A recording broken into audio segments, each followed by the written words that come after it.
பகுதி 3 சூரசம்ஹார நிகழ்வு. முருகப்பெருமான் அவதரித்தவுடன் தாயாரான பார்வதி வேலாயுதத்தை முருகப்பெருமானிடம் வழங்குகின்றார். முருகப்பெருமான் அசுரர்களுடன் போரிட வேலாயுதத்தை வாங்கி செந்தூர் செல்கின்றார். 6 நாட்கள் இப்போரானது நீடித்தது. முதலாவதாக யானை வடிவம் கொண்ட மாயையின் வடிவமான தாரகாசுரனுடன் போரிடுகின்றார். முருகப்பெருமான் வெற்றி கொடியை நாட்டுகின்றார். இரண்டாவதாக கண்மத்தின் வடிவமான சிங்க முகம் கொண்ட சிங்கமுகனை எதிர்கொள்கின்றார் முருகப்பெருமான். அதிலும் முருகப்பெருமானை வெற்றி கொடியை நாட்டுகின்றார்.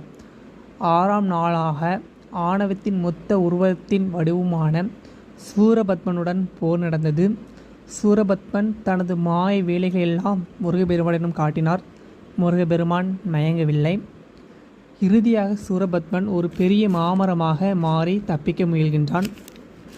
முருகப்பெருமான் அந்த மாமரத்தை நோக்கி தனது வேலினை எய்ய மாமரம் 2ஆக பிளந்தது.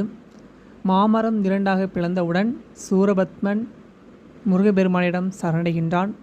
கருணை கடலான முருகப்பெருமான் மாமரம் 2ஆக பிளந்த ஒரு பகுதியை தனது வாகனமான மயிலாகவும் மற்றொரு பகுதியை தன் கொடியின் சின்னமான சேவலாக மாற்றி சூரபத்மனை ஆட்கொண்டார்.